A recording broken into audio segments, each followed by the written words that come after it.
মুখে চুক্তি, সমঝোতা, শান্তিমূলক আলোচনার কথা বললেও কাপুরুষের মতো যেন পেছন থেকেই আঘাত করল যুক্তরাষ্ট্র। এতদিন ধরে প্রকাশ্যে ইসরায়েলকে ইরানে হামলা করতে বারণ করলেও এখন ইরানে সাম্প্রতিক হামলার পর ট্রাম্পই বলছেন পারমাণবিক চুক্তি না মানলে ইরানকে মুখোমুখি হতে হবে আরও ভয়াবহ পরিণতির। দ্বিমুখী ট্রাম্পের মুখে এরূপ বার্তা নতুন না হলেও তার কথায় এতটুকু স্পষ্ট যে ইরানে হামলার ক্ষেত্রে ইসরায়েলকে ইন্ধন জুগিয়েছে যুক্তরাষ্ট্রই। এটা কি কেবল ইসরায়েলের অভিযান নাকি পেছনে যুক্তরাষ্ট্রের চাপা সায়? মঞ্চে ট্রাম্প, মুখে শান্তির বার্তা, কিন্তু তার ট্রুথ সোশ্যাল পোস্টে উচ্চারিত কথাগুলো ছিল একেবারে যুদ্ধ ঘোষণার মতো। They are all dead now and it will only get worst.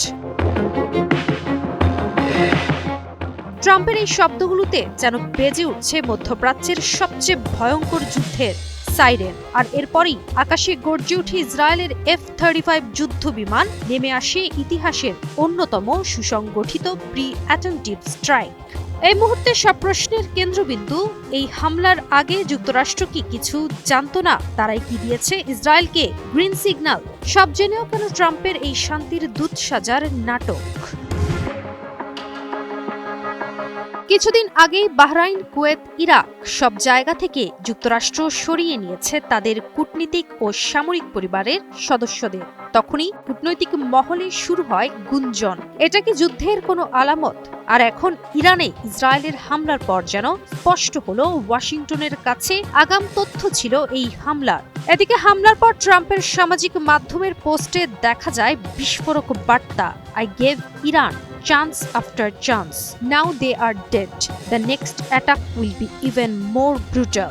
ট্রাম্পের এই বক্তব্যের সাথে মিলে যায় ইসরায়েলের সেনাবাহিনী IDF এর অ্যাকশন টাইমলাইন। বিশ্লেষকরা বলছেন, একদিকে ট্রাম্প বলছেন শান্তির জন্য চুক্তি দরকার, অথচ একই সাথে হুমকি দিচ্ছেন মোর ব্রুটাল স্লটারের। এটি নিছক কাকতালীয় নয়, বরং এটি ছিল এক স্ট্র্যাটেজিক ওয়ার্নিং, যা কার্যকর হলো ইসরায়েলের বোমার আঘাতে। আন্তর্জাতিক বিশ্লেষকরা বলছেন, মার্কিন প্রেসিডেন্ট ডোনাল্ড ট্রাম্পের পোস্টের ভাষা একেবারেই কূটনৈতিক নয়, বরং হিংস্র রাজনৈতিক মনোভাবের প্রতিচ্ছবি। Iran must make a deal before there is nothing left. এই কথাগুলো এক ধরনের কূটনৈতিক ব্ল্যাকমেইল, যার বাস্তবায়ন করেছে ইসরায়েলি যুদ্ধ বিমান। প্রশ্ন ওঠে, এই হামলা কি শুধুই তেহরানের পারমাণবিক কর্মসূচি রোধের জন্য, নাকি এটি ছিল একটি সম্মিলিত রাজনৈতিক স্টান্ট, অর্থাৎ যুক্তরাষ্ট্র ও ইসরায়েলের যৌথ প্রতিরক্ষা কৌশলের অংশ?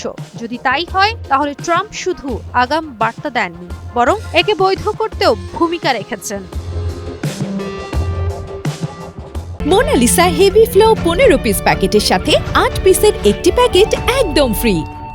ইসরায়েলের এই হামলা প্রমাণ করল মধ্যপ্রাচ্যে যুদ্ধ শুরু হয় শুধু যুদ্ধ বিমানের গর্জনে নয়, বরং হোয়াইট হাউসের চুপচাপ সম্মতির মধ্যেও। ট্রাম্প আজ বলছেন শান্তির কথা, কাল বলছেন মোর ডেড বডিজ।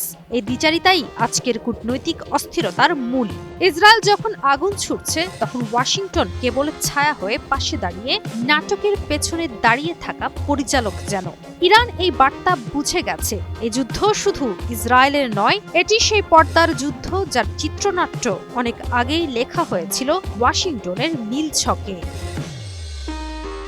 কাজী অহনা, নিউজ 24।